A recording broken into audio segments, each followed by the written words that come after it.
Hello and welcome to Volume 3 of the Matrix Masterclass. The team have arrived in the lovely seaside town of Skegness, Skeg Vegas as we like to call it, home of donkey rides and arcades and sunshine. We've got a little bit of it, it's springtime, we're all happy. And the team, myself, Andy Geldart, Pollard and Lee Wright's joined us this year. We've all come down to have 2 days, one day practicing and another match. Don't quite know the format yet. Craig likes to keep us on our toes, likes to keep us, guessing what crazy idea he might have come up with next. But we're looking forward to it. I actually wanted to do this intro riding a donkey, closest we could get to something quite furry as that was Lee Wright. He won't let me ride him. So I think I'll just get down to my peg and start practicing.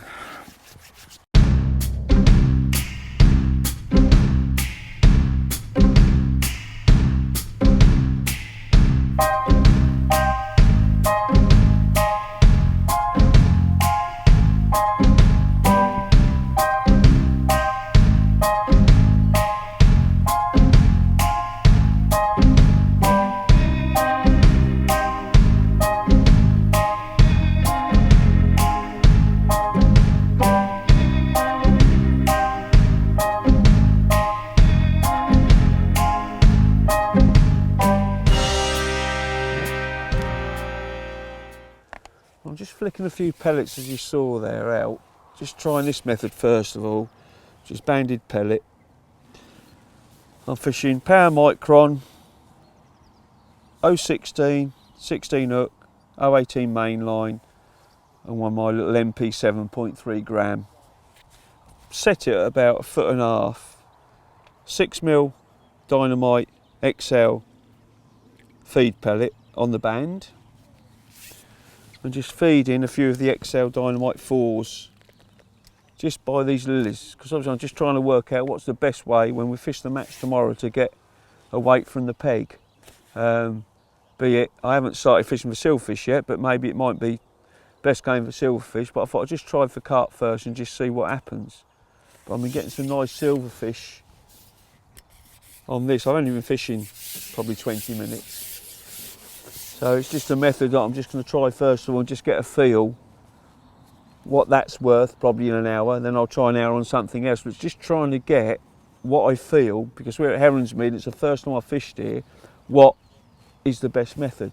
Because it could be fish for carp, because we're just into spring now where it's getting warm and the lilies are starting to come up, or it could be fishing for roach. So I've just got to work it out and hopefully I'll get a method sorted. Just pinging a few 4s,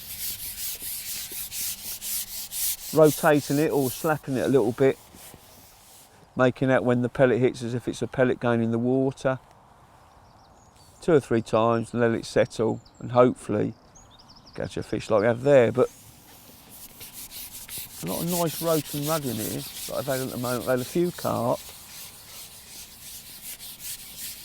Like I say, I've only been fishing a short while. Look at that, beautiful little rudd. I've had a couple that are like, well, a bit like, as if they're a goldfish.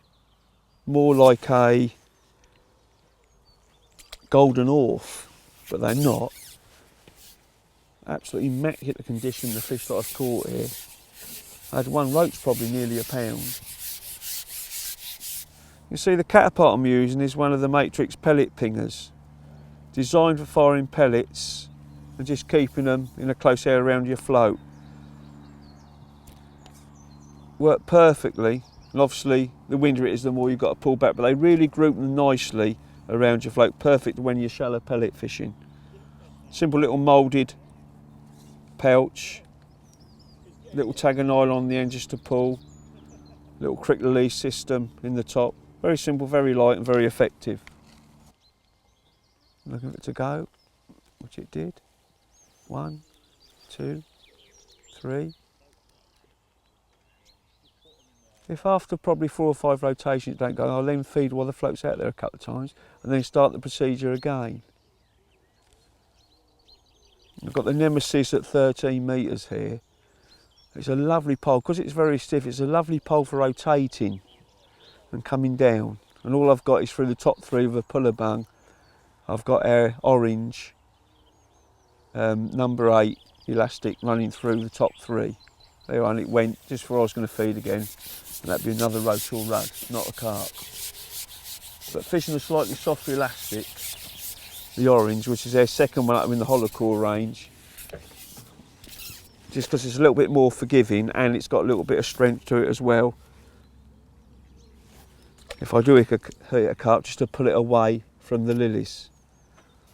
I'll just show you that actually, that is then attached, as you can see there, to one of our Dacron connectors, an orange to match our orange hollow core. And there's 3 in the range. We've got a red to match our red hollow core, and then we've got a yellow to match our yellow hollow core. But what this gives me, where I'm rotating it, and there's a moulded piece of rubber on the end of the Dacron there, it gives me a rotation so it doesn't wrap round the pole tip. A lot of anglers that fish, say a crow's foot tide, if they rotate it, the line will wrap round and round the tip. And then what that does, that ends up in, the fish pulls down, the pole tip goes down, no elastic comes out. And I've seen lots of anglers in matches trying to rotate the pole. If they go the right way, it's lucky enough it comes out. If they go the wrong way, the fish normally pulls off or breaks them because there's no elastic to act as a shock absorber. So, very simple setup. Let's go back out there. But before I go back out, I'll just pull the pole forward a little bit and just give 2 lots of feed again. 1, ducks there again. Must like these dynamite pellets. 2.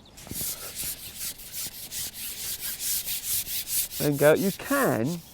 You can just lay it straight in amongst the feed, which can work, but I like to, as soon as I go out, just rotate 2 or 3 times, because the carp hears the noise, or the fish hear the noise, think it's the pellets coming in, and the only pellet is your pellet on the hook. So it just gets you a bite quicker. They're anxious looking for it, think there's feed coming in after you've been feeding the pellets. But I rotate 1, 2, 3, and I'm looking for the bite, because they've heard the noise, heard the splashing, and looking for it to go in. It doesn't go, like I say, I'll repeat the process again. I'll come out, rotate it 1, 2, 3 times, let it settle, looking for the take, looking for the bite. Leave it 15, 20 seconds. Oh, it went then, no. Do it again. Like I say, after this time, if it doesn't go, I'll feed again twice. There it went straight away, another roach or rudd. And maybe next time it'll be a carp.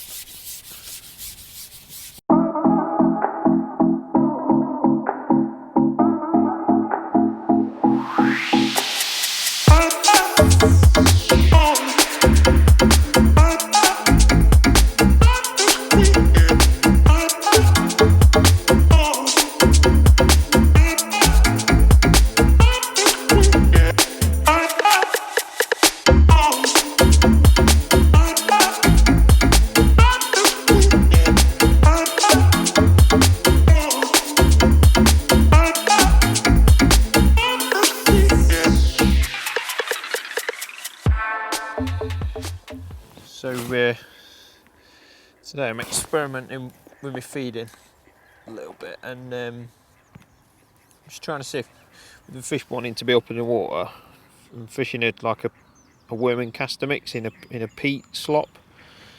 So it's just literally that, I don't know, maybe 3 pints of peat to 100 ml of worms, and then 150 ml of casters. So there's not loads of bait in there, but I find it gets the fish really, really competing.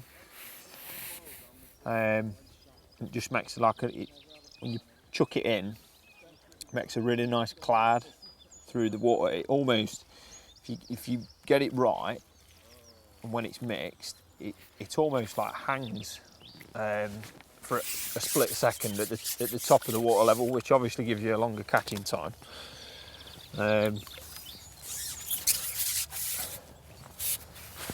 I'm just experimenting with how short I can get the fish to come. And to be honest, they're on the top 4 at the minute, and they're coming quite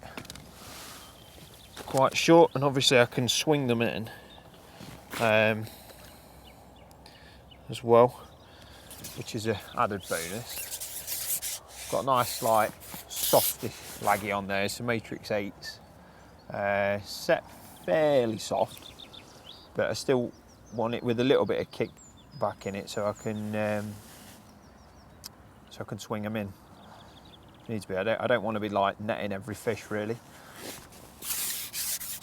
And just feeding when you go out, and then feeding as you hook a fish. At the minute, seems to be the way.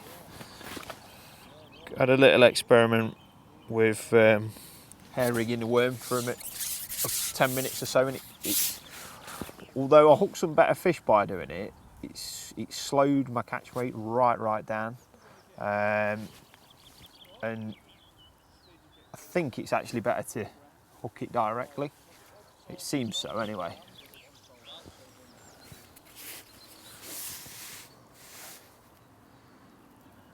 Yeah, it's just important. It just seems really important just to keep that bait going through the water. See, you're almost making like a great big, huge cloud. Obviously, just trying to keep it as tight as you can is important. And the other good thing with this method is that if the fish do back off and go down, you know, or I might be able to drop on underneath it. I might be able to catch some tench later, you know, number of other fish, crucians, and maybe even some bigger roach and rudd when they sometimes move down in the water column.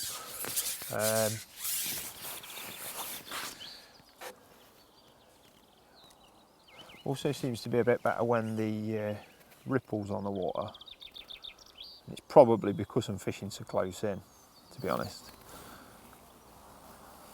Just lifting it every now and then as well. Just a little tiny lift up.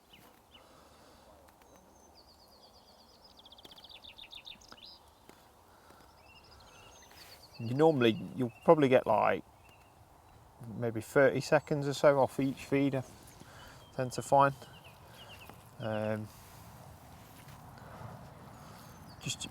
It's all about like alternating what you're doing though, you know, slapping the rig over, laying it in, then, you know, lifting it, dropping it. But it seems like you'll go and you'll catch a load of them, and then I don't know if they either spook off or a carp moves in underneath and disturbs them a little bit. So there's a lot of carp in this lake as well, I've been told, so it could be that. Or it could just be the fact that I'm fishing so close to the bank. I'm probably going to experiment a little bit later on fishing further out and just see if you can catch more consistently.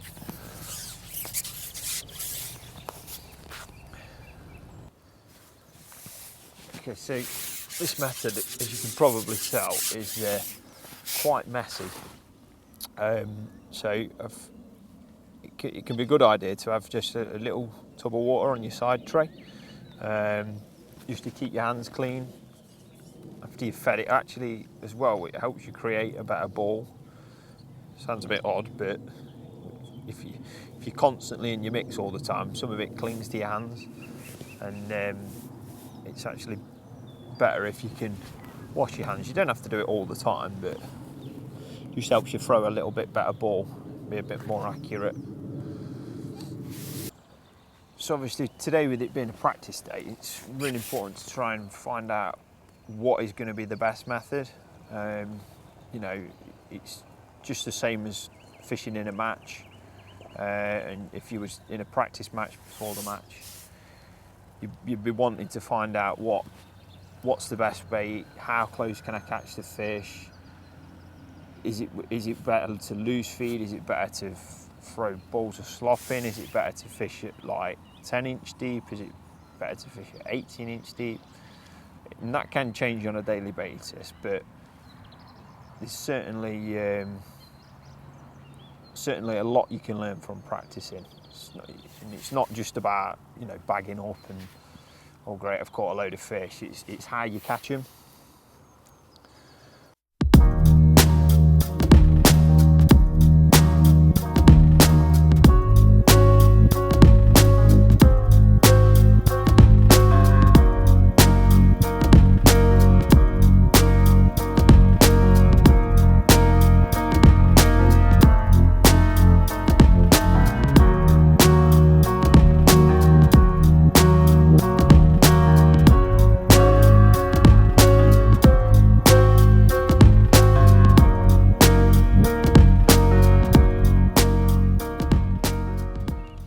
So far in this practice session, it's quite obvious that there's a lot of silvers in this lake. Just watch the geese go by. Yeah, there's a lot of silvers in the lake. I mean, you can see there's a few carp moving about, but there's that many silvers in here. It's quite hard to get through them. I've fished some meat short at 5 metres of pole.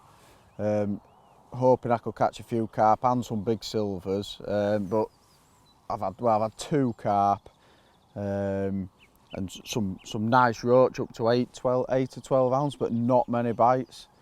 So what I have been doing, I thought, well, to try and maybe get through to the silvers to get to some bigger carp, I've actually been feeding some big 8mm pellets, but not many of them, so they're going to hopefully get down to the bottom without the small fish eating them, and because there's not many of them, they're not attracting the silverfish. I think, like, if I was to feed quite a lot of bait, the silverfish would come to the noise of the bait going in, because there's that many of them. They're just hungry, they're just absolutely starving. So what I've done, I've fed a line on the end of the lilies with, like, feeding, just using a pellet pinger. 4 or 5 8mm pellets, and just literally pinging them on the end of the lilies. And I've had a line straight in front of me at about 25 metres, and exactly the same, just 4 or 5 pellets. And I'll repeat this process probably every 4 or 5 minutes. Like I said, not feeding too often to draw the silvers in, but using the big pellets, sink straight down to the bottom, and hopefully that's where the carp are, down on the bottom. So far on this, I've had 1 bite and 1 decent 8-pound carp, which compared to the silvers which are being caught, it's probably about on average, maybe a little bit better, because they're not catching massive amounts of big silvers to warrant catching 8-pound carp. So it's, at this moment in time, I'm probably holding my own against the rest of the lads. So that means to say that I'm not doing anything wrong, but it all just goes to see how the rest of the day produces, and hopefully the carp will start feeding as the day goes on.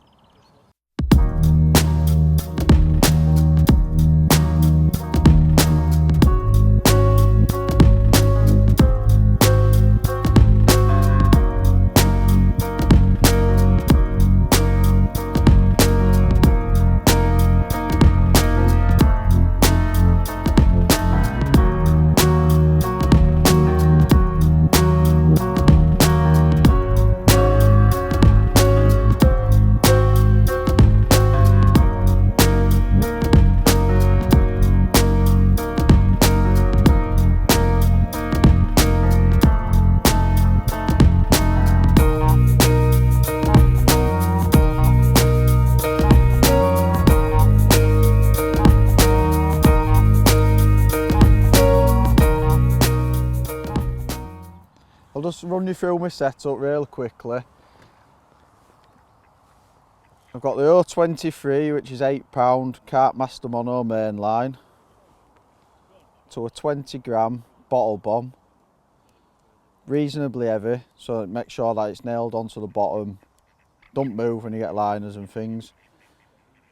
Got a simple quick bead, and then 12-inch hook length of 018 power micron to a 16 carp bander, and on the end of that hair got a micro bait band on probably a 10mm hair all I'm doing is banding an hard 8mm pellet.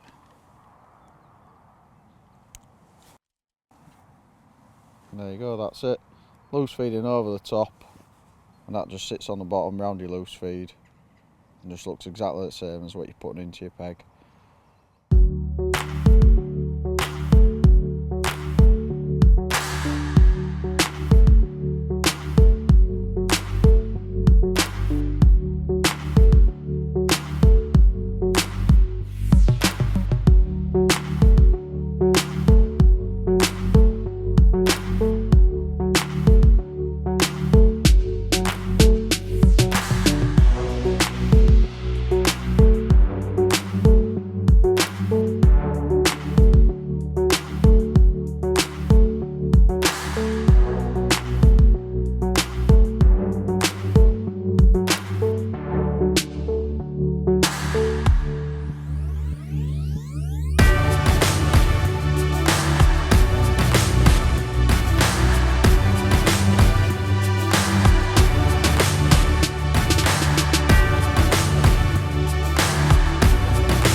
One of the great things when you're practicing in a situation like this, it takes us back to when team fishing was strong and you're all in a line. We've sat relatively close, there's lots of banter, but we can all see what's going on, what each one of us are doing, and that's why there was absolutely no point for me to fish methods that anybody else was doing. I'd set up rigs to do pellet shallow to these lily pads. Well, Polly was doing that, and there was absolutely no point me doing it. Once Polly started catching a few carp early, I know that worked, so I'd just be going over the same ground. The thing is to try and find things that are going to work in a different situation. I bought chopworms, casters, maggots. Lee started on chopworm and caster to my right, throwing bits of peat in. He's caught well doing that. I ain't got sort of an area to do any rod and line work as such, because I'll be cutting across mark. Andy's caught on the bomb, so I've had a good feel of different methods what were going on, so I just looked at what else could be working. So I've gone for a maggot approach on my silver lines, 2 rigs, 1.3, just all strung out, airy fairy, just falling through the water, and fishing with a method that I enjoy fishing on lots of venues, beat for silvers or for carp. Just throwing bait from the hand, beat pellets, beat casters, maggots, but like when silvers, and I've gone for just throwing a few maggots, 6 to 8 a time. Initially started with the rig just falling through, picking up, and then fish have started swirling near the surface. You just literally throwing 6 to 8. If they back off, just throw a couple of quick feeds just to mix it up and confuse them back, take them back out of a settled rhythm that they've got used to. We've been catching literally a roach every dropping. The other things I've done to look for carp, when Andy's just fished predominantly meat on his pole, and he's fished for carp on the bomb. No silverfish at all, whereas I've tried to have a look what was going on 2 lines, and I've just gone for bigger baits. As soon as I found out how many silverfish are in the lake, I've gone totally the other way and chopped up 8mm meat, opened tins of corn, 6mm pellets, and gone looking for carp on lines to the side of the lily pads, and it was evident that that slowed Polly up. He literally stopped catching any fish slapping his pellet over. So it sort of, when the two of us went to the same area, so we're going to need a peg tomorrow where we've got a little bit of room. We'll try and stay away from each other. That's one thing we've learnt. I've gone down this margin with corn and meat, and this one with the bigger pellets. I put the hard pellet line there, like I say, but all it did in the end, you just get loads and loads of movement off roach, and so hopefully, like I think, later on the margins will kick in and I'll pick up some better fish over those bigger baits. Okay, so just after a spell on the worming caster, feeding the sloppy balls short, quite happy really with what I've kind of worked out there. It seems better at 5 metres is one thing. It's more consistent.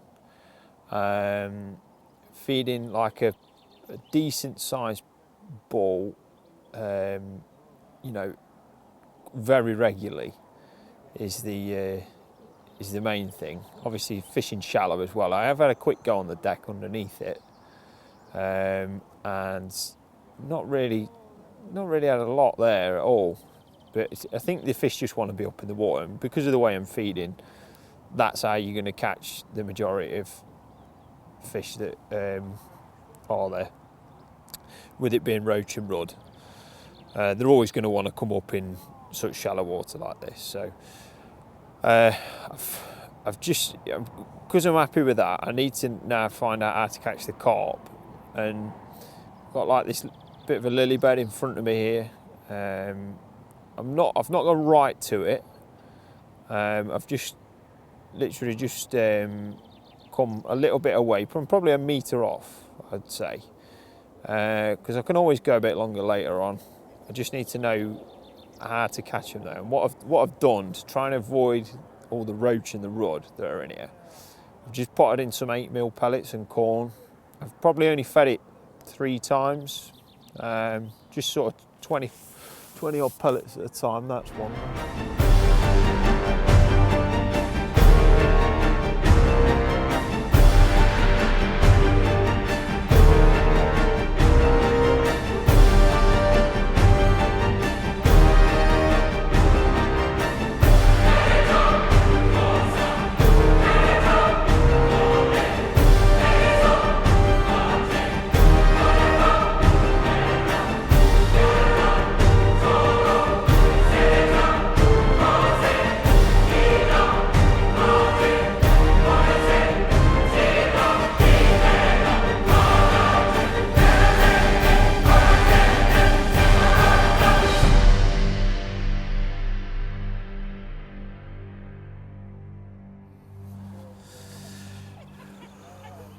Right, so before I was rudely interrupted there by Mr. Carp, I was saying I fed some 8mm pellets and a little bit of corn next to the lilies, and I've just potted in a few at a time, only sort of 10 or 15, and so I'm not keep putting bait in the water and attracting the silverfish.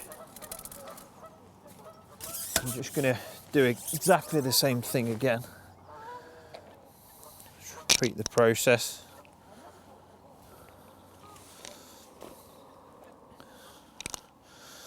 There's probably like 15 pellets in there and 6 bits of corn. And like I was saying, I'm actually quite a way off the actual reed bed.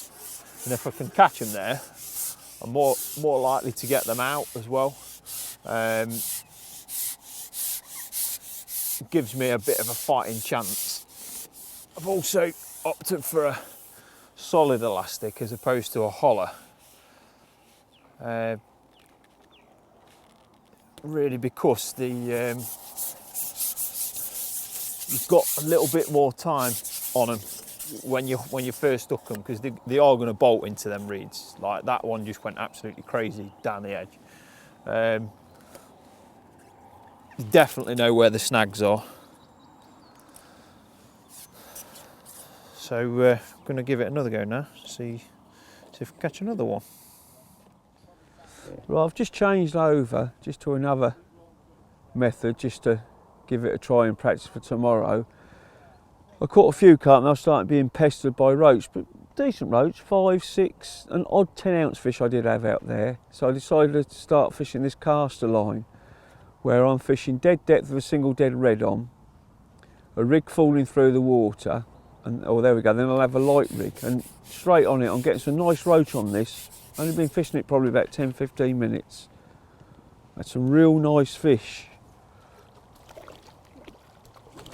There's another roach there. In fact, that's a small one to the few I'd had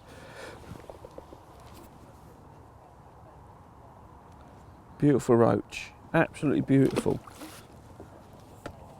Rig on fishing, very simple. I've got a 6-inch power micron 0.08 hook length to 0.12 the same power micron main line. I've got strung out shot from where my 6-inch hook length's up, going number 11s. I've got 1, 2, 3, 4, 5, 6, 7, 8 number 11s, then a string of number 10s going up. Float I've got, there's one of my MP7s with wire stem 7x10. Nice wire stem, so when I lay it in, she's starting to cock up and just falling through the water. We've probably got, I would have thought, about 3.5 foot of water there. Single dead red. Caster I'll change to and try and see what's best, but normally I find these sort of methods on these commercials that a single dead red's very good feeding caster, and then you've got the option to change the caster. Just laying it in and just throwing probably 8 or 9 casters just at the float in a little spread area. Lay the rig in, waiting for the weight up. If she does, sometimes goes just as it weights up. If not, you can give it a slight little lift, but there it goes, I missed that. Lay it back in again, same procedure. A few casters, underhand them out there in a little spread area. And I'll see if I start to get lots of indications if it's holding up, I can go in on a lighter rig and I can fish it shallower. Same, sorry, I was using a size 18 hook as well, but I can just change to a lighter float and shallow down if I'm getting a lot of indications where I feel they're coming up in the water, so I'm feeding a few caster in. And also I can control how many casters I throw in. If I don't really having the casters and it's making them come up, I can ease off a bit if I come up in the water and I'm missing a lot of bites to try and put them back down. It's very hard just to find a level where they feel. Sometimes they're happy there's a level they want to feed. It's just finding that level. I've got a solid Matrix 6 elastic through the top 3. You know, and that's a small one. That's probably a 4-ounce fish. With a dead red maggot, sometimes you can just slide it back down if it's blown like that and just put it back on. It doesn't tend to burst, unlike a caster does. So you've got to change the bait. Or if you had a live red on, they'd burst the maggot, so you've got to put another maggot on. And just keep going through that procedure. But it just gives you a good line. If you was fishing a match and you was fishing for carp, you could feed a short line for the roach, just throwing a few casters in while you was fishing shallow, or vice versa, you go the other way around. But it's just trying different options to see which works best for the match tomorrow. Lovely roach, look at that. Absolutely beautiful, pristine condition, these fish. Do you know, they're a pleasure to catch. Look at that. That is absolute. That is close to a pound, that fish. I'll just get the disgorger.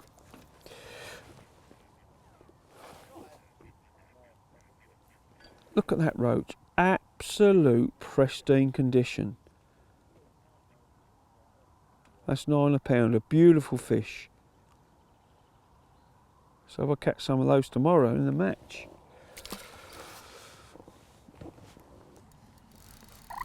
I've caught 3 or 4 fish to the lilies and that's gone dead now. So I've just had a couple of chucks on my open water bomb line, and this is 3rd fish in 3 chucks. But one thing is really interesting about it is the fact that every time I'm feeding I'm getting lots of line bites on my tip, which I think is showing that there's a lot of fish up in the water and it's just a case of waiting for one to go down. Now it's interesting because I'm glad that we've actually come and tried this today, because I haven't got a pellet waggler rod set up with me, but I know now that tomorrow I'll definitely be setting one up, because I'm just sure that if I chuck this waggler out, I'd get maybe might only catch one or two, and then but it makes it a bit better because you catch a few and they back off, but they back down onto the bottom, and then you'll catch a few more on the bottom, and then they'll come back up, and it's actually a good way of catching on two different rest in each one. I mean, that, you know, that's £6 is that, and I've just had another two, probably £5, and that's come in the space of maybe 15 minutes of fishing the line.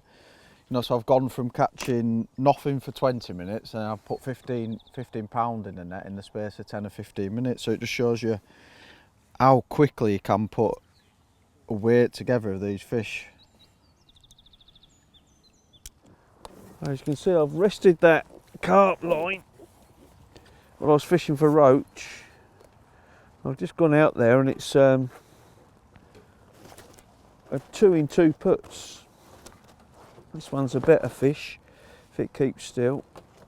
Just get the hook out. Beautiful fish this is. Absolutely mint condition. I'll lift him up, you'll see. He is an absolute beauty. Look at him. Absolute beautiful fish. Lovely common, mouth perfect. Just shows just where I've rested it. I've probably fishing for roach for probably best part of an hour or so. Hadn't fed out there. Thought I'll have a look now out there. Just picked up, fired a couple of pouches of pellets, what I was doing before, went straight out there, and I've had 2 straight away. I was just saying to Andy next door, I said, look, can you see there's a couple of swells there straight away? Whereas before it had just gone and all I could catch was roach out there. Amazing, rest of line and no feed, and they're there straight away. So it shows there's fish there, they just sit still and just stop feeding. Well, that's the end of our little practice session. We've all caught fish, some more than others. Andy, up on the one end peg, he's fished totally different to everyone else. He's fished a meat line on his short and he's fished his bomb and pellet. I think he's ended up with a dozen carp. He's not really gone for any of the silvers. Polly, who's just in front of me, he's still fishing at the minute, just catching odd fish as Polly never wants to pack up. He's caught a couple of carp late, but while he was trying to catch his carp early doors, all he could catch was silverfish. And it's been the reverse for me. I've tried to catch carp on bigger baits and get rid of all the silverfish, and there's just been an absolute raft of silvers and roach here. I've caught lots of roach and rudd and lots and lots. I mean, literally, it was one every single put-in.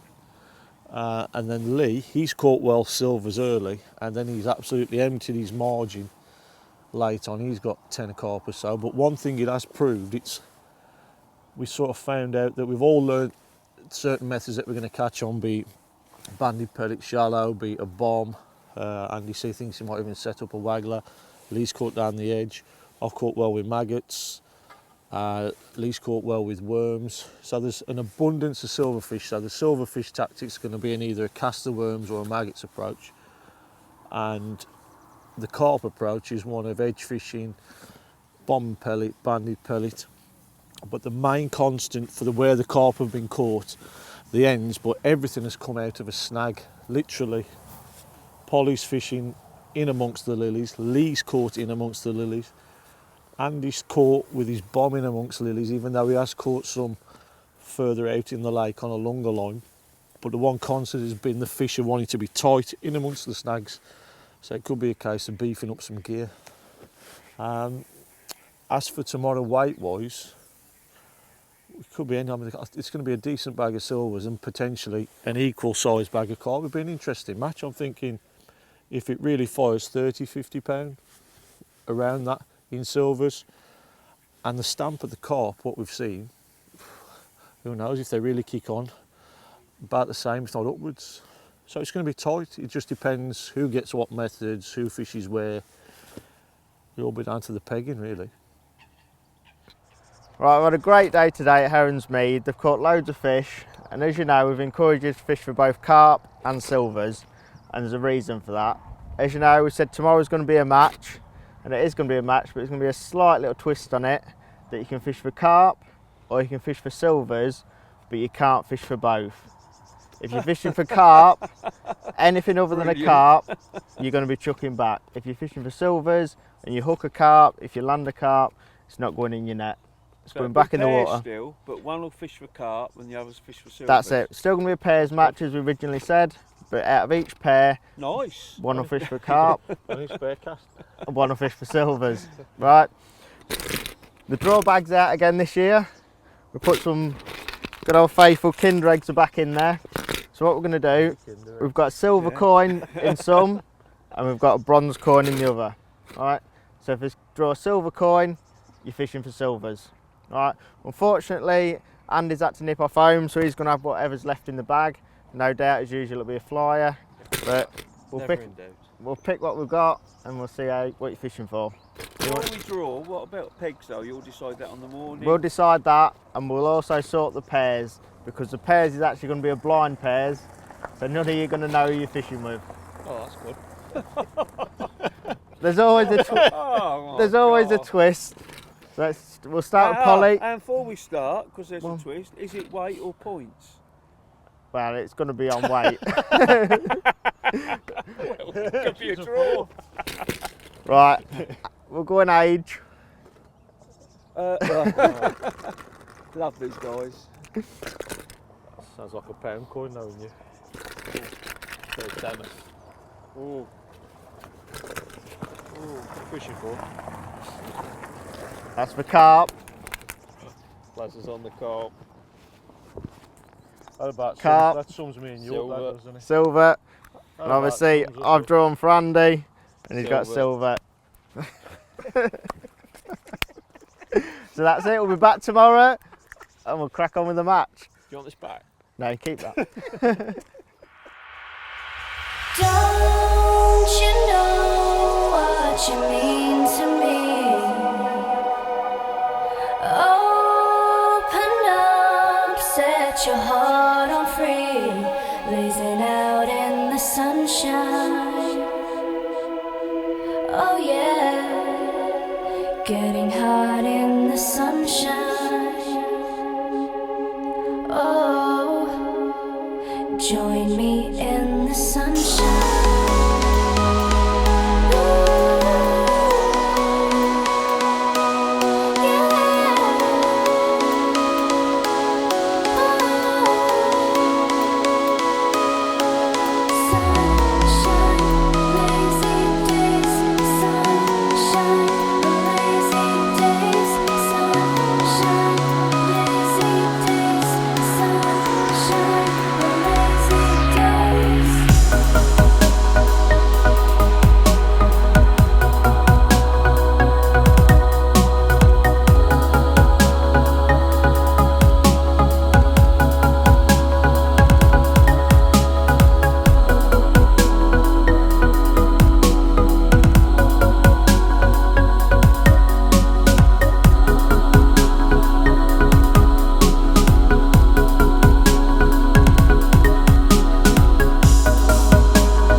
Right, so today I've drawn the silver straw, which means I've got to target the roach in the rod and whatever else comes along. I caught well yesterday using like a sloppy peat mix for the silvers. I'm going to do a similar thing today. I've got plenty of other bait with me, casters and maggots, so I can change if I need to, if I don't think it's quite right, but I think it will be good. So I'm just going to show you how I mix that up. It's fairly simple really, to be honest. So basically what I do first is I've got to think how much I'm going to use through the course of 5 hours. I'm fishing for silvers all day, I'm not going to be doing anything else. Now, yesterday I mixed about 3 pints up and it probably lasted me an hour and a half, maybe 2 hours, intermittently going on it. So today what I'm going to do is, first of all, measure it out. This is just normal peat. You can get it from any garden centre. Definitely peat is the one. And all I do to this, I just sieve it off through like a pinky riddle before I come fishing. Just keep it in a bucket like that, and it's already sort of done then, because you get lots of like big sticks and stuff and they float obviously. So the best thing to do is to give it a good sieve off, because what I want to do is, this is obviously for creating the attraction, the cloud. So I'm going to do 6 pints to begin with. I can do some more later on if I need to. I've got a bit left there, but I reckon 6 pints will probably be round about the amount I need to do. So just going to show you how I put that together. So basically I've got all my other baits here. I've done there's some chopped worm in there, finely chopped. Obviously got some casters, some maggots, some sweet corn. I want to create like a bit of a particles mix, but so there's not loads and loads of bait there. So basically the fish are always finding my hook bait a lot of the time. So I never go mad with the casters and worms straight away. You can always add more to it if needs be. So basically all I do with this is just literally just tip a load of water on it. Just give it a bit of a mix around. So if you measure your feed, generally speaking, you can, if you're always doing the same thing, you can always sort of know your amounts and how much is going to be wetted. So obviously this is like that's a 3 pint bait tub. I've not used all the water in there. Normally about 2.5 pints will do 6 pints of soil.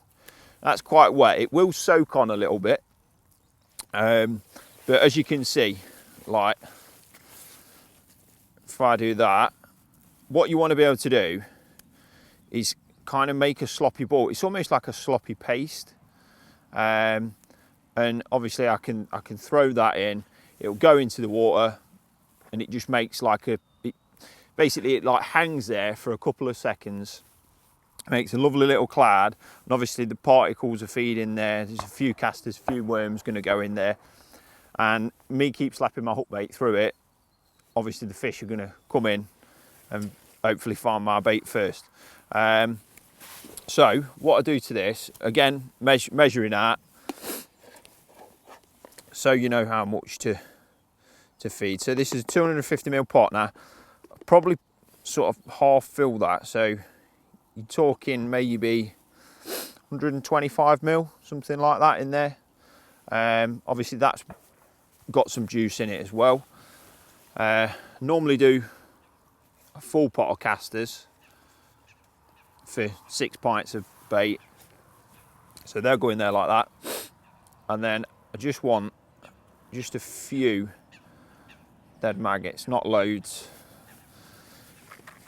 And then all to do with that, just mix it all together. It's quite messy, so it does help if you have like a little bucket of water on your side tray, especially when you're fishing this way. So that goes together like that. It's really easy to do, to be honest, really easy.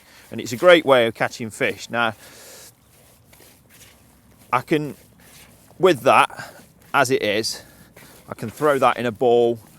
I can, if I need to, I can pot it. I don't think I'll be doing that today, but I can put it in a pole cup. And as you can see, like if I take like a little ball of that, so I'll probably be feeding sort of that size. They're sort of a bit smaller than a conker, but there's just a few bits of bait in there. There's not loads, so the fish are going to find my bait first. Well, that's the theory anyway. Like I said to you as before, I can always add more particles. I can always add more casters. I can always add more worms to it if I think the fish are really hungry and they want the protein in the worms or something. And obviously just tailor it to suit to what's happening on the day. But again, like I say, it's a great way of feeding and fishing for silverfish. And it's creating so much attraction, but with very little food in it. And obviously, the more attraction you can make, the better, you know, the results are going to be. So hopefully we can bag a few today. Well, I'm all set up. I've drawn the same peg I had yesterday. So, and as I'm only targeting carp, from what I learnt yesterday, I've set up a shallow rig just to fish off the lilies, and obviously not to feed too much this time.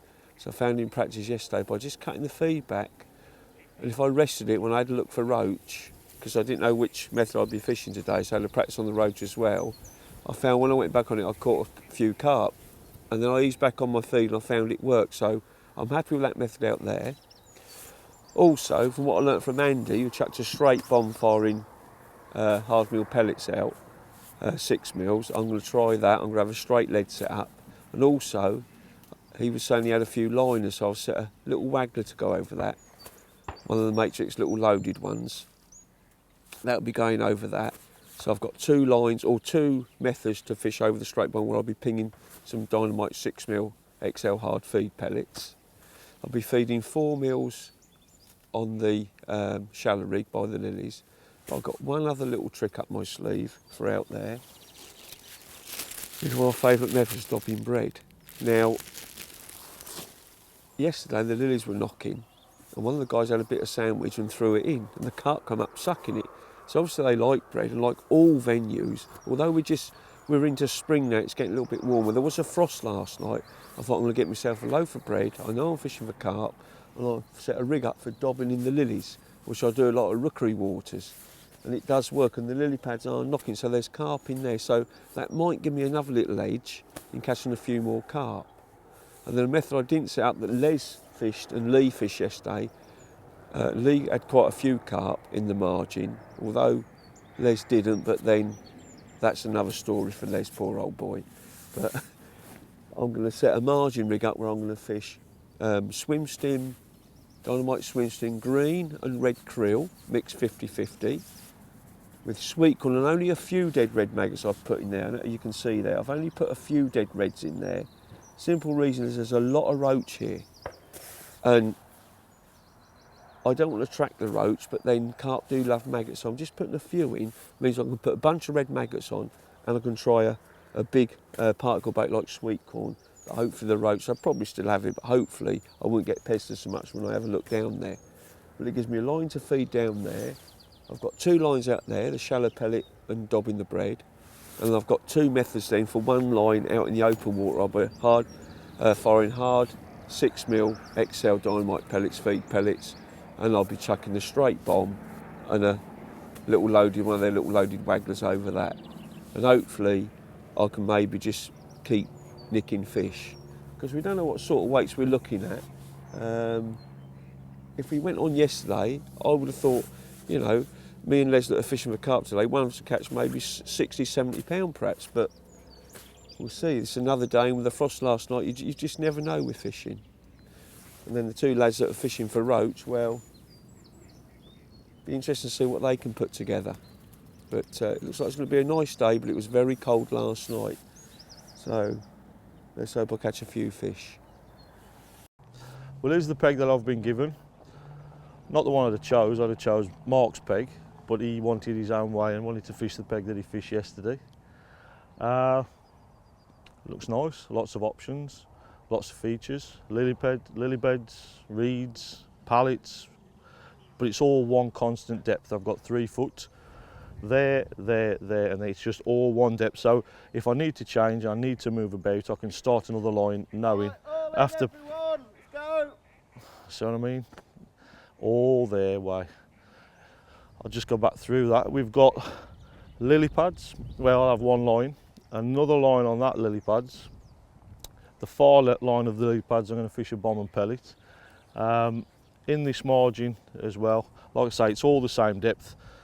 Pellets, meat, corn, expanders, all things carpy, because that's what we need. Just carp lines everywhere.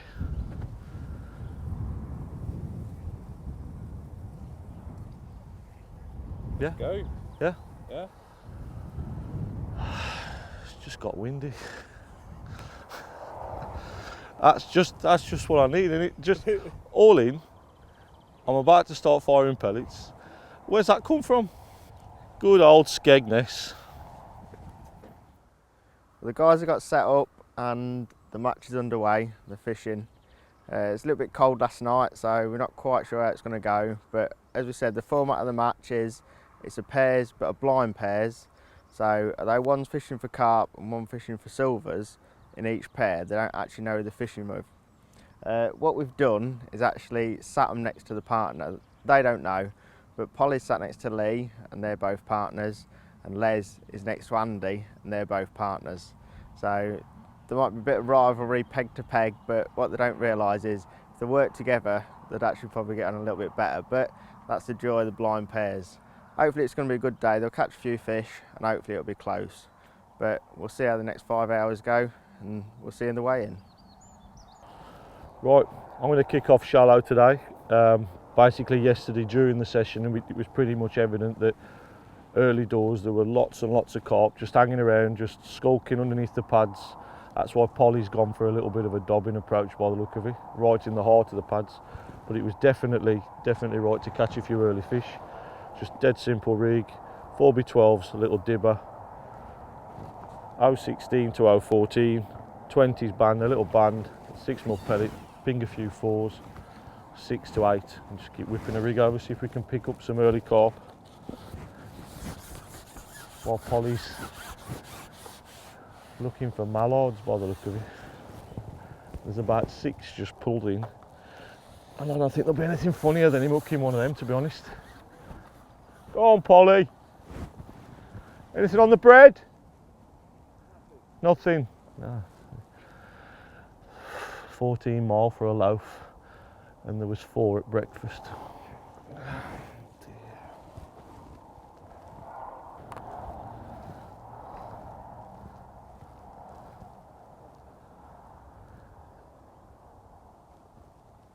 That was a roach.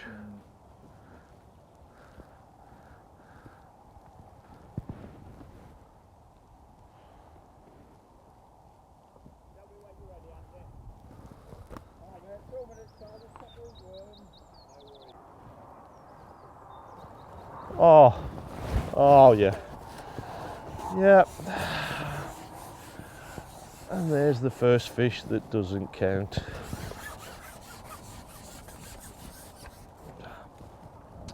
Yeah, we're on the board. We're on the board. Yeah.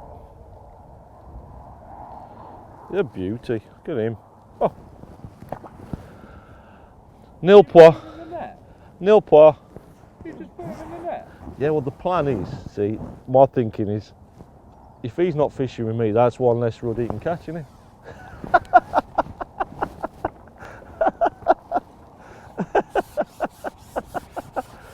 You know what I mean?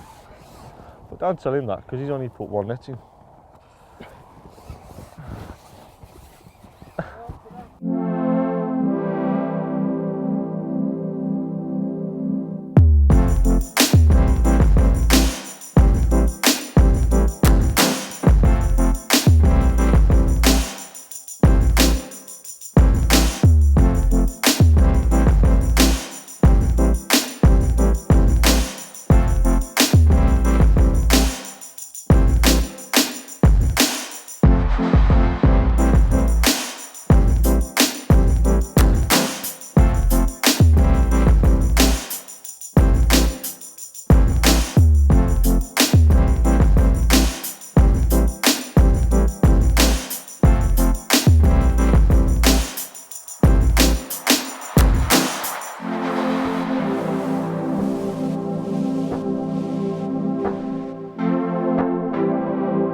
Right, so started off doing what I was doing yesterday, and that's fishing shallow with the worm slop, and I caught a few very tiny fish on it, and it's taking a long while to get a bite, and it just doesn't seem quite right. So what I've done, I've actually put my deck rig on, tried that for a few minutes. I caught a couple of fish doing that, and then it's gone sort of quiet again, and I've come probably 3 inches off the bottom, and spread my shot out slightly. I've put a little bit more castor and dead maggot in with my worms, just to try and get more food to the bottom, and so it's building up an area. And it seems at the minute to be how the fish want it. They want it dropping through the water as opposed to actually fishing shallow. So you're just holding onto my rig and then just letting it go through sort of nice and slowly. I'm thinking in a minute as well, I've got another rig I've got set up. It's actually like a little 3x8 float, and I think I'm going to try that in a moment and just fish it at the same depth as what I'm doing this, just to give me an even slower drop, and I think I might even catch a few more fish on that. Well, as thought, just like yesterday, there's been an odd one just waiting underneath the pads, just pinging a few 4s, whipping over a 6. It took literally 10 minutes to get past a few rudd, and we've picked up a nice little common. Oh, nailed it as well. So after yesterday's bit of practice, a lot of people, Lee's caught quite well on worms, fishing like sloppy worms, fishing shallow for big rudd and roach, and then when I've started fishing for silvers, I've just fished purely meat for them, and it turns out that the fish that was catching on meat were like 2 or 3 to the pound, like some lovely rudd, up to like 12 ounce, possibly even a pound, some big roach. So I thought, well, today I'll take a bit of a gamble and sort of mix the two together. So not only am I chucking worm slop in, I'm actually feeding 6mm meat as well, but not much, just like maybe 4 or 5 pieces every other fish, just to sort of mix it in. So I'm not feeding it mixed in with my worms, I'm feeding it separate. And then hopefully, as the day, I mean, we've started now, we've been fishing maybe 20 minutes and it's took 10 or 15 minutes for a bite. And now we're catching a fish or chuck, but just little rudd. The idea is, I'm hoping that as the day goes on, the water will get a bit hoping that as the day goes on, the water will get a bit warmer, and they'll react more to that meat, and I can catch some bigger fish later on it. I mean, I've had a few like 3-4 ounce rudd at the moment, but mainly the average fish is about an ounce and a half, but they're not exactly bagging on them. But I think it'll definitely get better. And what I started on the bottom, throwing little balls of worm in with a worm on the hook, and I've not had a fish on that. So oh, look at that, carp just swirled off. This is the thing, there's so many carp in here, you don't know what's actually coming into your peg and what's eating your bait. So that's why I've got to just keep feeding all the time to keep the small fish interested.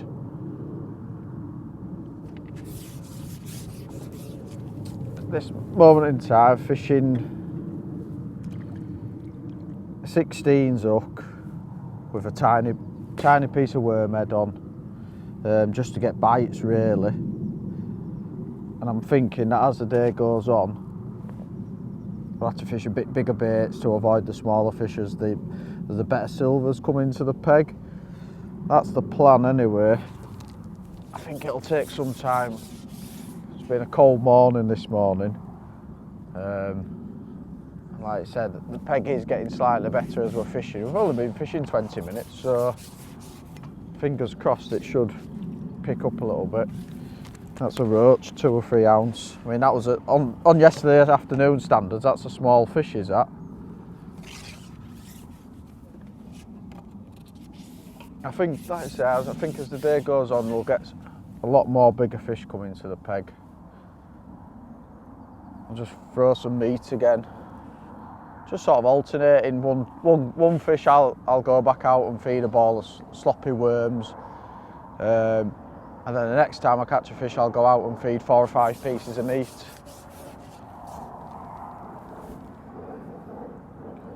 I've been putting something in the net all the time. A bit of worm slop on pole there. Something's going in the net all the time, so you know, building a weight nicely. Just got to sit patient really, and hope that the better fish come into the peg. It's not all about catching big fish from the off. It's about building your peg up, trying to get more and more fish in your peg, more and more fish competing. And when you get more fish competing in your peg, you miss less bites and catch fish a lot quicker.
There we are.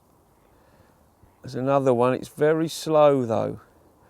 I've had one good fish come off. At the moment I've got 4 carp and Les has got 4 carp on the carp side, but it's very hard. That frost last night has hit it.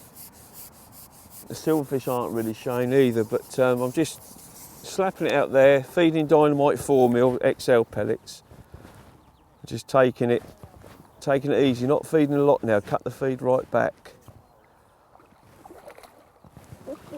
Another nice carp, but it is very, very slow, very hard. I've had a look on the Waggler, I've had a look on the straight lead out there as well. Nothing, no signs, and I've had one look down the margin. But every time I rest this, although I still feed a little bit, in respect that I'm not fishing out there, I go and I get an indication, and I have caught one, but it is very, very slow. I'm fishing a banded Dynamite XL 6mm. It's a 016 power micron to a 16 bagger, and I've got 020 main line. But you see, I'm just feed twice, not a lot. Probably a dozen pellets just twice, and then slap it for a couple of minutes, and then we just repeat again, feed twice. I'm fishing tight to the lilies, but it's very hard. I'm not catching so many silverfish when we practice yesterday either, very few bites. Right, well, so far it's not going the best for me. I've started to catch reasonably well shallow on this short line at about 4 or 5 metres. Then it's just gone completely dead. Can't get a bite on the bottom, can't get a bite shallow. So I've started a fresh line, not even fed anything. I've gone like 8 or 9 metres to the lily bed to my right. Slapped a rig in with a tiny head of worm on just to try and catch some rudd and roach, and I've had a nice little run of catching rudd up to like 6 ounce. So I thought, oh, that's all right. But the biggest thing was I've not fed a thing there. But where I've been feeding all along at 5 sections, I can't get a bite hardly.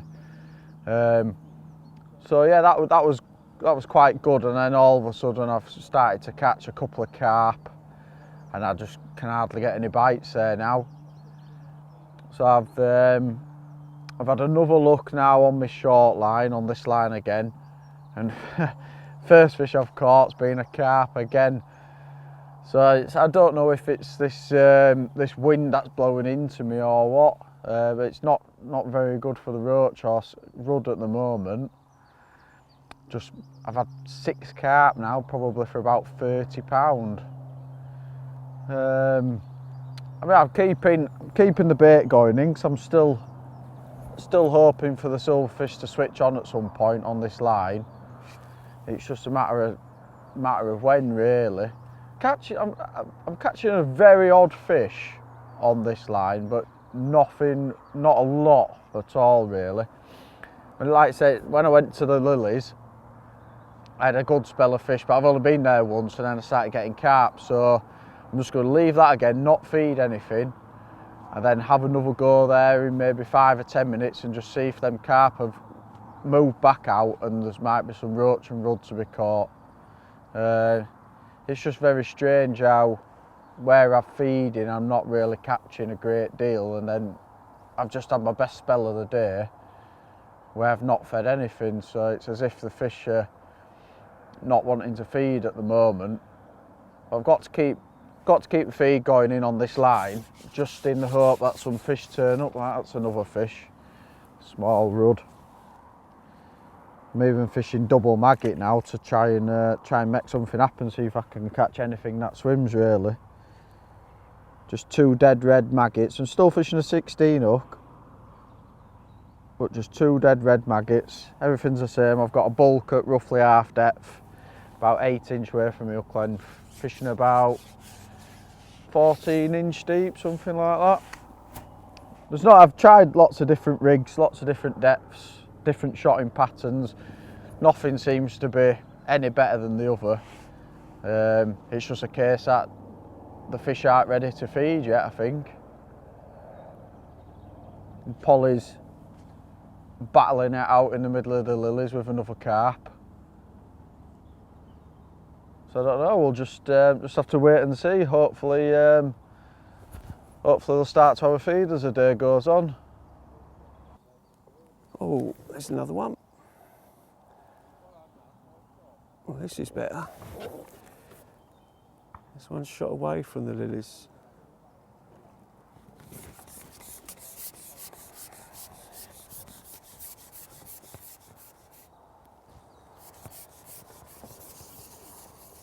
See that? Matrix number 10 hollow orange. This does all the work for you. The trouble is, there'll come a time when more lilies come up, you'll be using the 12, which is the red hollow. It's wrapped in the line. It's forgiving as well, which is good. A little mirror.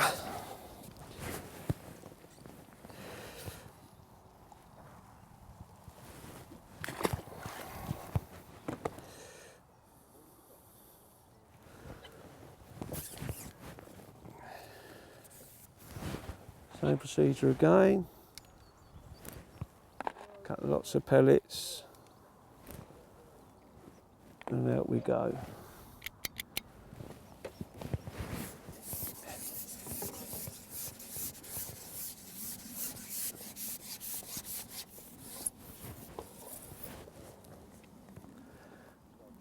Three rotations or slaps. They'll wait up, nothing happens, same again. That did go under there, might have been a roach or a rudd. Normally you don't miss a carp, you lift up, they're on.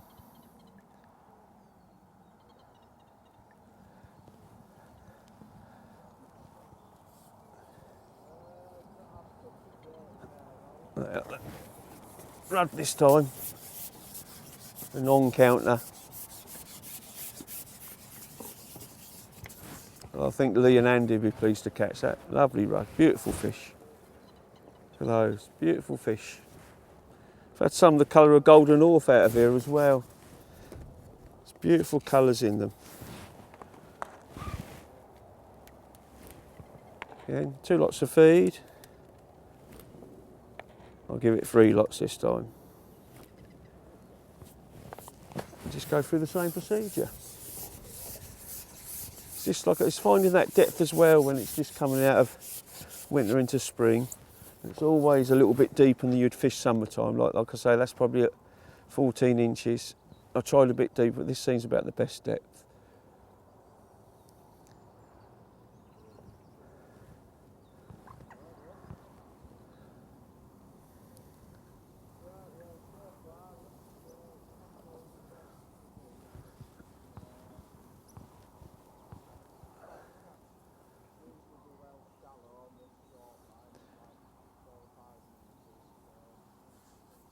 When you rotate, you always need just a slightly longer piece of line as well between the float and the pole tip, just to get that circular motion. Do it by just moving my arm slightly and my knee. There's another one. He's just gone in there, just trying to see and get him up again. There, he's out.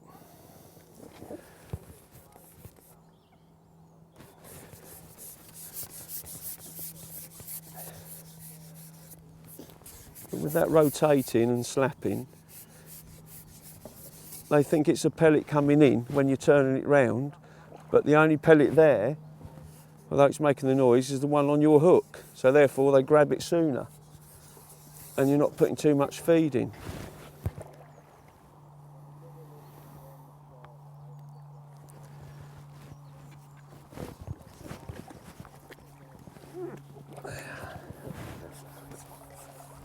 They come in a bit easier that way.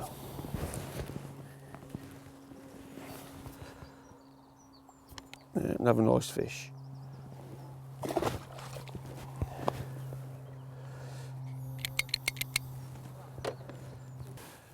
Right, so just talk you through what I'm doing.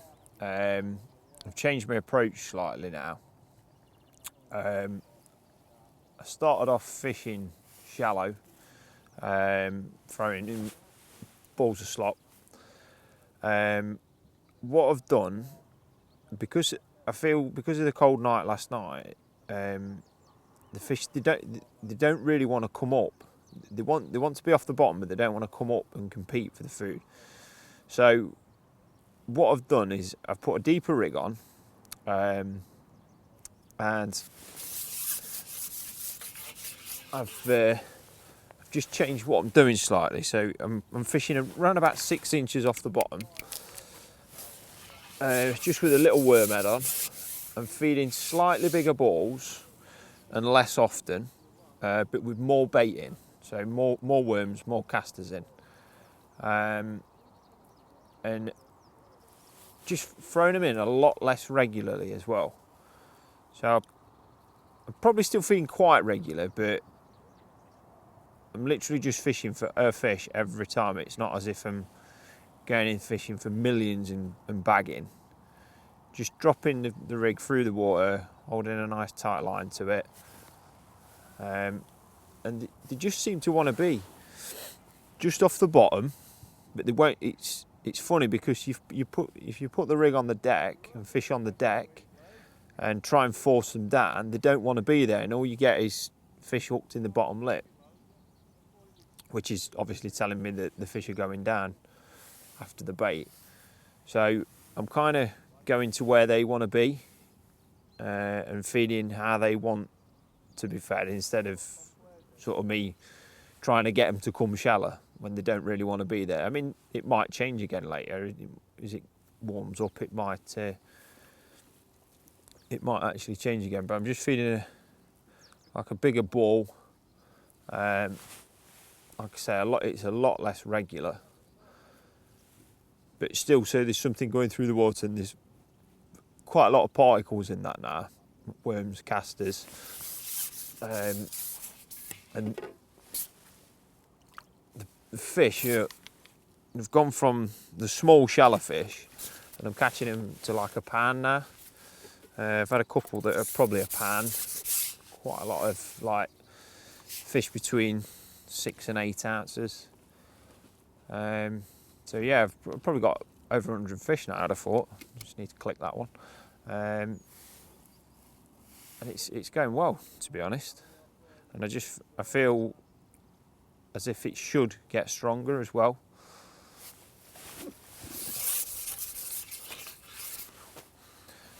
Get the odd one, like really small, chuck that one back.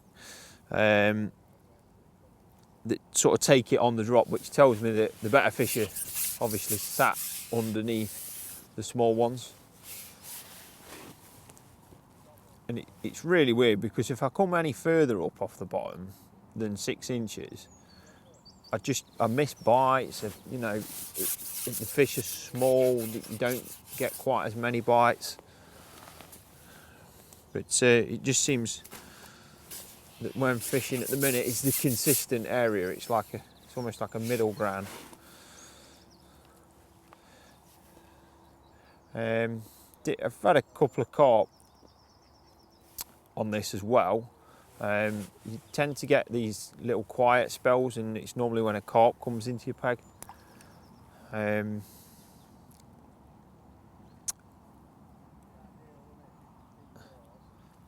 to be honest, I'm hoping if I keep catching the way that I am doing, I feel probably you might catch 40 pound silvers, maybe more.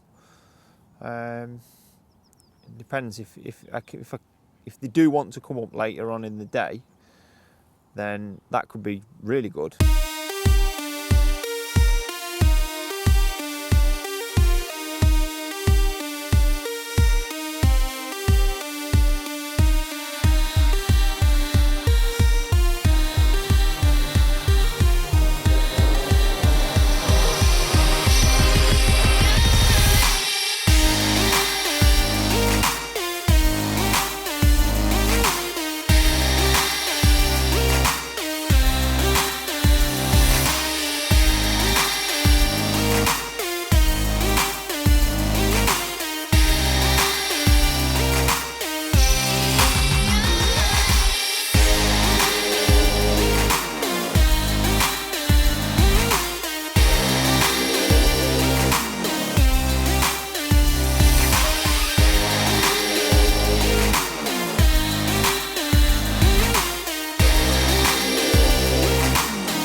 Oh yeah, it's spanned me float, mate. It's literally now, it's just no feed and just get in amongst the reeds, flick it over in the lilies.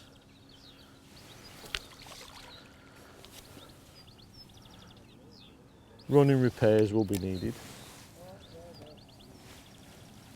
Andy's having the same problem now. Where he's feeding, he can't catch no silvers. If he flicks the rig over, the carp are just nailing it in the pads.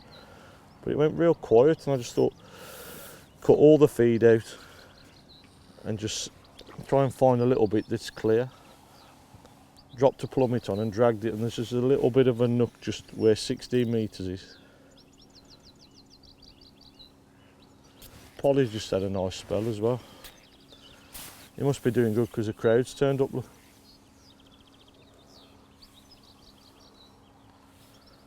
It's the biggest one I've had. There ain't been a massive stamp, but Polly's had a good stamp. Look at me rig.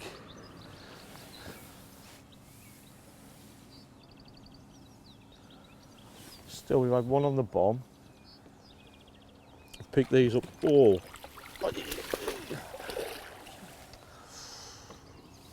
Nearly H. Did he see you then or me? Probably the pair of us. Oh, probably because we need a bigger net.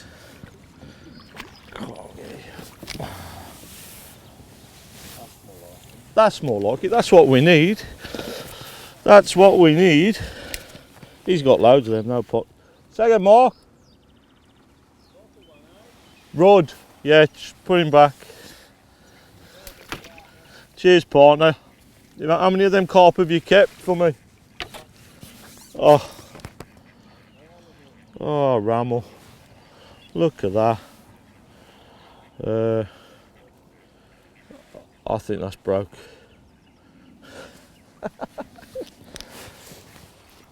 Running repairs back on the bomb. And that's a key thing. If you need to swap over your kit and you've been feeding that other line like I have, it's just as simple. Drop back over that and see if we can spawn one while we're making some running repairs. I've already picked one up on it and there was a few indications, so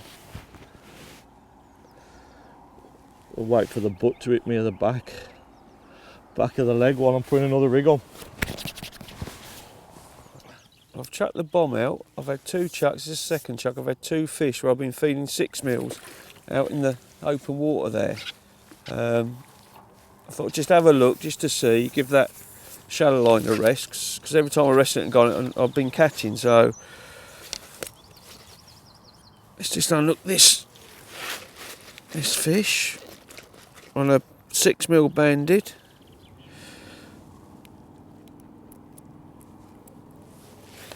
Right, let's put that in the net.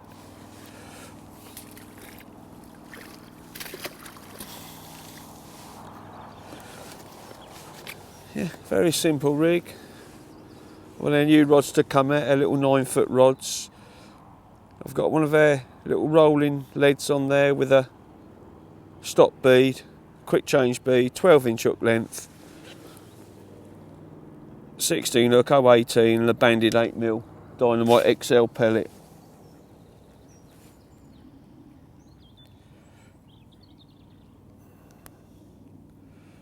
Just have another chuck. At the same time I'm doing this, what I've been feeding, I'm resting my pole line. I've got Andy Geldart out there as a marker. Feed me pole line. And the ducks that are out there. Okay, very important, although I was catching on that pole line, it was just going away from me a little bit, but this line I've been feeding, I can chuck on here, seeing if there's fish here where I've had 2 fish, 2 extra fish, and also it's resting that line. So in doing that, it's making that pole line better, and then going on this, I can see if there's any fish here. But if I hadn't fed this line, I couldn't have gone on this line, because there's nothing to go to. Same with the edge peg that I've fed. I had one look, but I had a couple of roach, and obviously only carp count for me today. Another little touch there on the tip, but see, I can just keep flicking a few pellets on that pole line.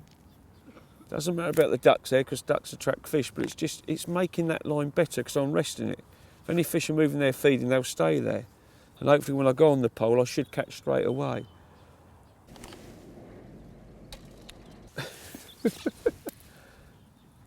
Did you see that bite then? That absolutely took off the rest. I was just about to say I was just going to go on the pole, but we'll have another chuck after this as well.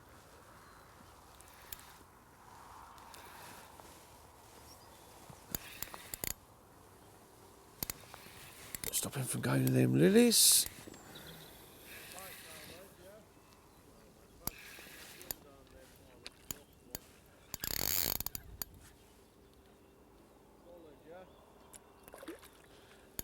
We have the poly swap now. We're on cack-handed. A lot of people take the mickey out of it, out of me about it, but I think I cope.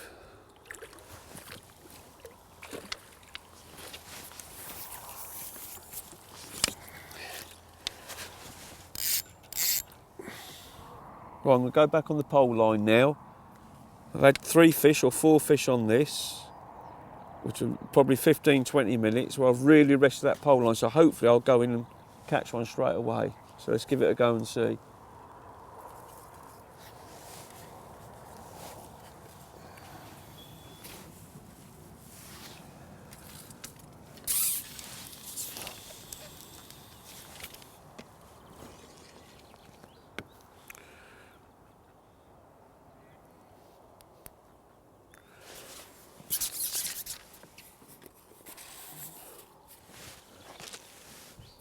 Again, give it a couple of feeds before I go on it.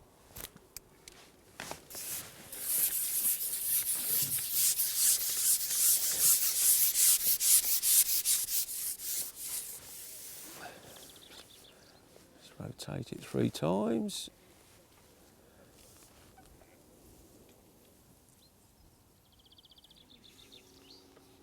That went, but might have been a small fish. Oh, carp there straight away, swirled away from my float. Maybe this time.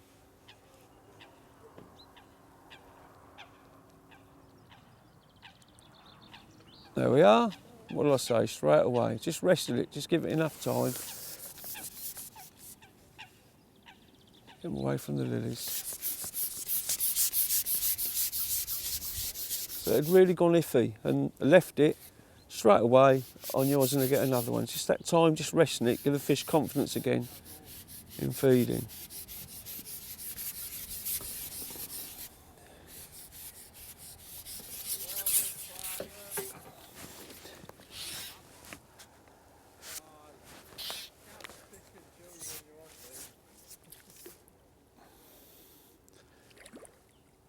Yeah, nice fish.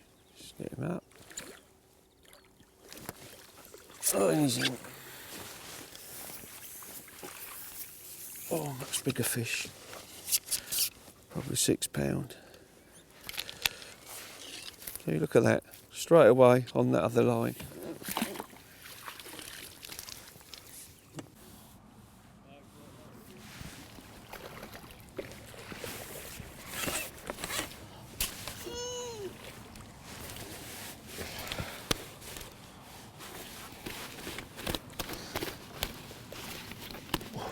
He's angry, isn't he? He wanted that, didn't he? Smaller stamp though, you know.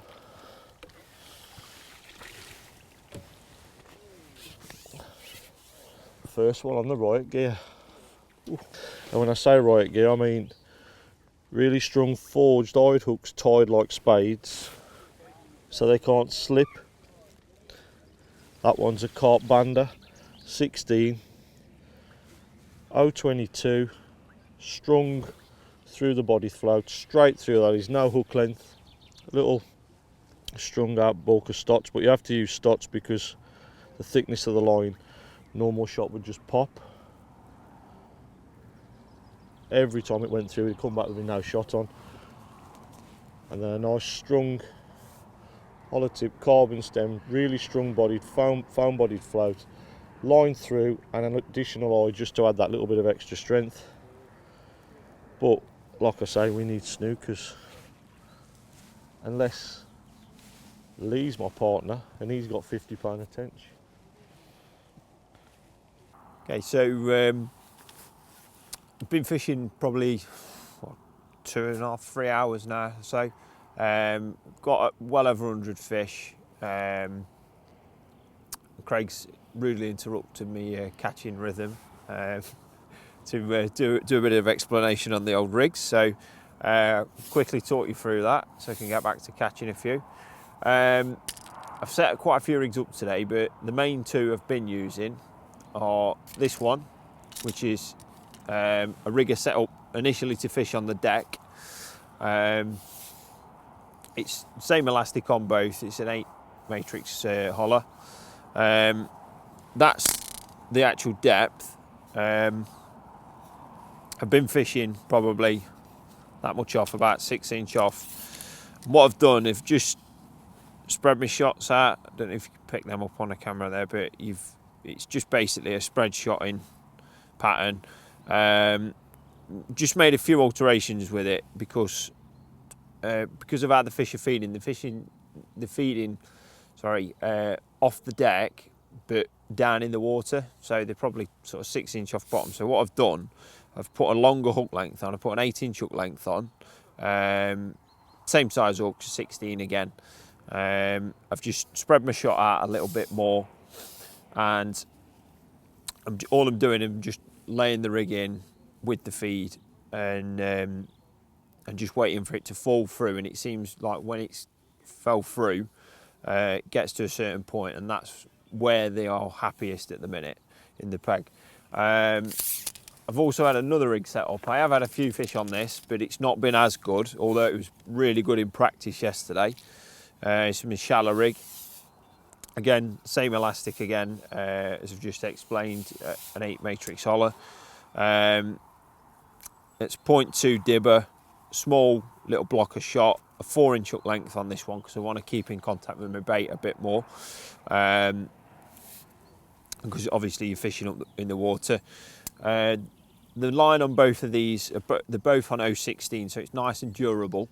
And it actually, if you think about it, it actually falls a little bit slower through the water as well. As opposed to, say, I know 11 or something like that. But they're both to an 0.12 hook length and a 16 hook. The only difference really is obviously this one's for shallow fishing, that one's for deck. And when I'm fishing on the deck, I like to fish longer hook lengths as opposed to what I'm doing for when I'm shallow fishing. So that's the rigs. And if Craig doesn't mind, I'm going to get back to doing some fishing now.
Right, we spoke to you earlier, we explained the rules, what's happening, that it was a pairs match, 2 against 2, a carp and a silver angler against a carp and a silver angler. We thought it was a brilliant idea, we thought it'd be really close, but as it turns out, Polly's spoiled the party. It's absolutely smashing it again. And we thought after last year's DVD, when he beat everybody and he won, and his partner and Polly won, we thought we're not having it again. So what we're going to do, we've got 3 brilliant anglers and then we've got an absolute legend in Polly. So what we're going to do, change the rules slightly. So it's Lee, Andy and Les against Polly. Their 3 weights combined against Polly's, and the winner is the best weight. So Polly, it's you against the rest now. Oh, lovely. Now we've got a match on. There's one for starters then.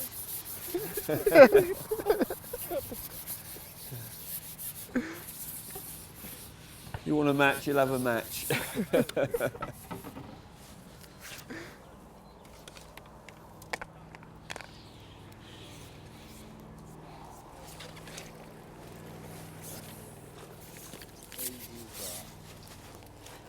Another lovely little comment. Swallowed the hook.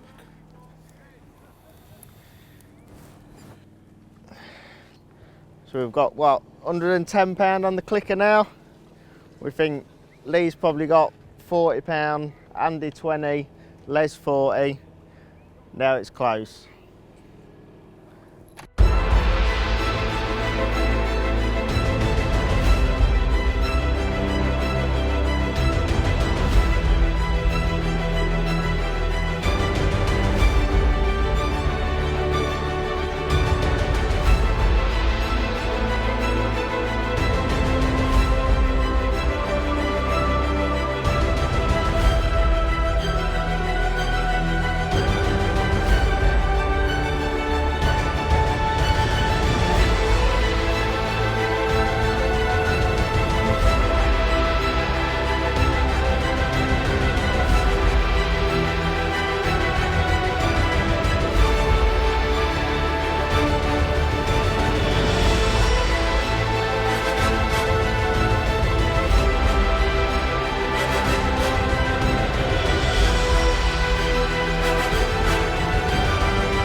just been informed that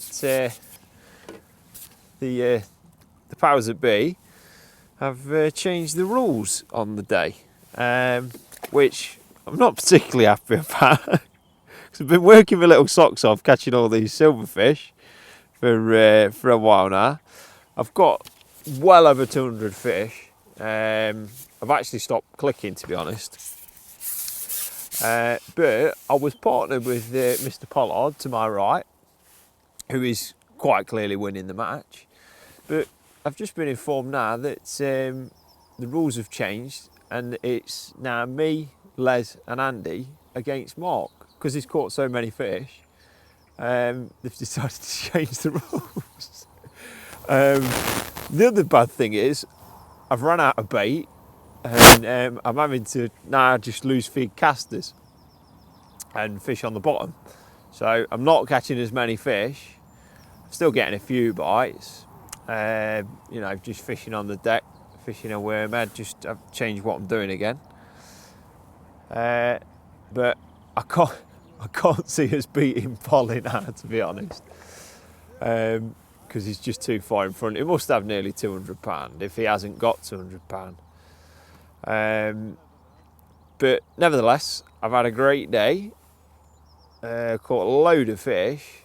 It's been absolutely lovely, to be honest. Some really nice quality ones as well, up to about £1.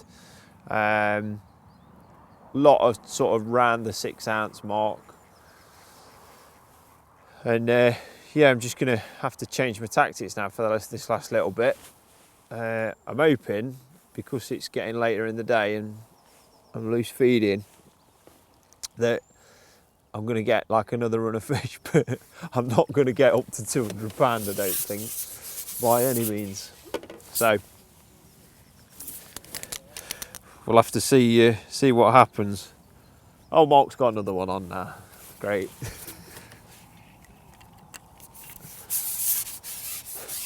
That'll take him over £200, I would say.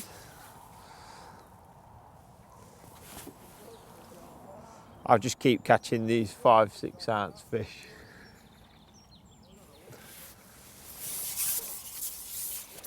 Which aren't going to make the blindest bit of difference.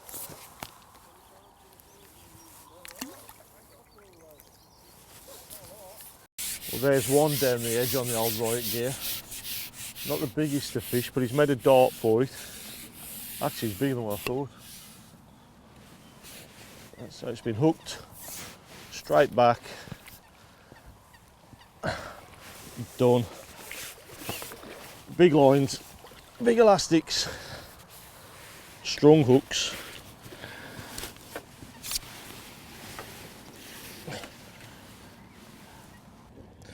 There you go. Not the biggest of fish, but a much needed one that came out quickly on the old riot gear. It's going to be academic anyway, because Polly's virtually got a fish farm in his keep net. The white flag was raised a long time back. Well, that's it. End of the session. We've had a really good day, loads of nice fish.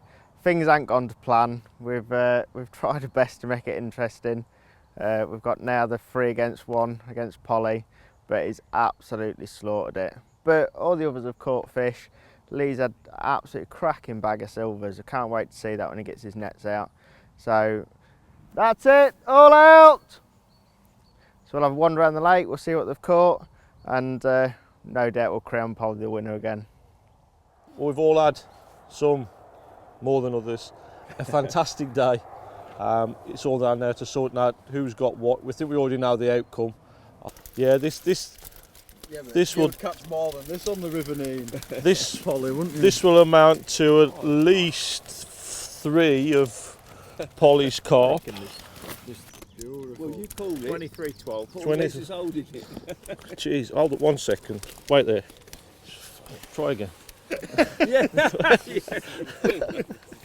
23-12. 23-12. Well done, Anne. Well done, Anne. Get yourself down amongst them.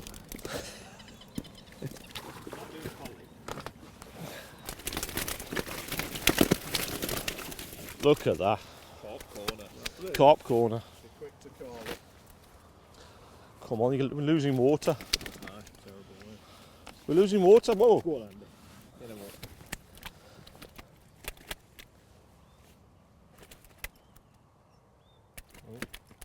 up. I did. 47.7.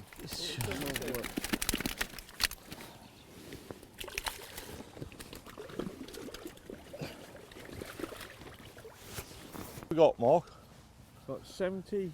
We've got £1. 71 pounds and 3 ounces. Well, I think it should be close. It should be. Lee's about to show us now the best part of £200 of redfins. It's not on. I know it's not on.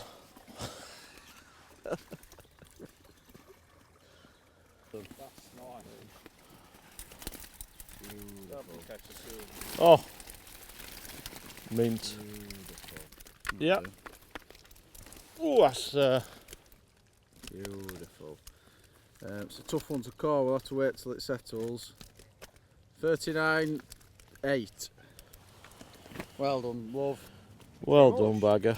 Lovely day. Brilliant.